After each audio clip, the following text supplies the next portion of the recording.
আসসালামু আলাইকুম সম্মানিত শিক্ষার্থীবৃন্দ, গেম অফ স্টাডি এর তরফ থেকে আমি আবির স্যার সকলকেই স্বাগতম জানাচ্ছি খুবই গুরুত্বপূর্ণ আপডেট নিয়ে। তো মূলত বলা যাচ্ছে যে ভর্তি পরীক্ষায় কিন্তু ফিরতেছে সরকারি পলিটেকনিক্যাল ইনস্টিটিউটও, যেটা আমার মনে হয় খুবই বড় নিউজ। বিশেষ করে যারা অনেকেই আছেন যারা হচ্ছে এসএসসির পরে বা হচ্ছে আপনারা পলিটেকনিক্যালে কিন্তু হচ্ছে পড়তে চান, তো তাদের ক্ষেত্রে হচ্ছে এটা খুবই গুরুত্বপূর্ণ নিউজ হতে চলেছে।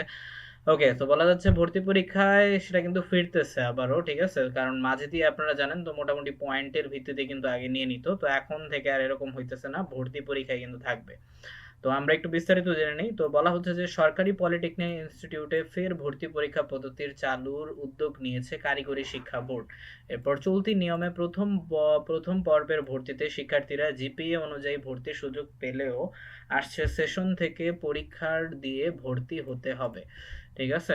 আর বিষয়টি নিশ্চিত করেছে কারিগরি শিক্ষা বোর্ড সংশ্লিষ্ট একাধিক সূত্র।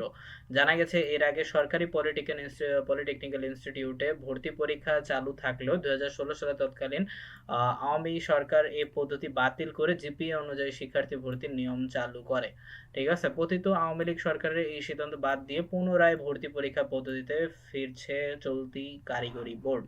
আর কারিগরি বোর্ড সংশ্লিষ্ট সূত্রে জানা গেছে কারিগরি শিক্ষা মান উন্নয়নে এই উদ্যোগ নেওয়া হয়েছে। তো আমার মনে হয় এটা অনেক ভালো উদ্যোগ হয়েছে, কারণ অনেকেই দেখা যেত কারিগরি বোর্ডটা কিন্তু আসলে অনেক বেশি গুরুত্বপূর্ণ, কারণ এখানে সরকারি সেক্টরটা বিশেষ করে।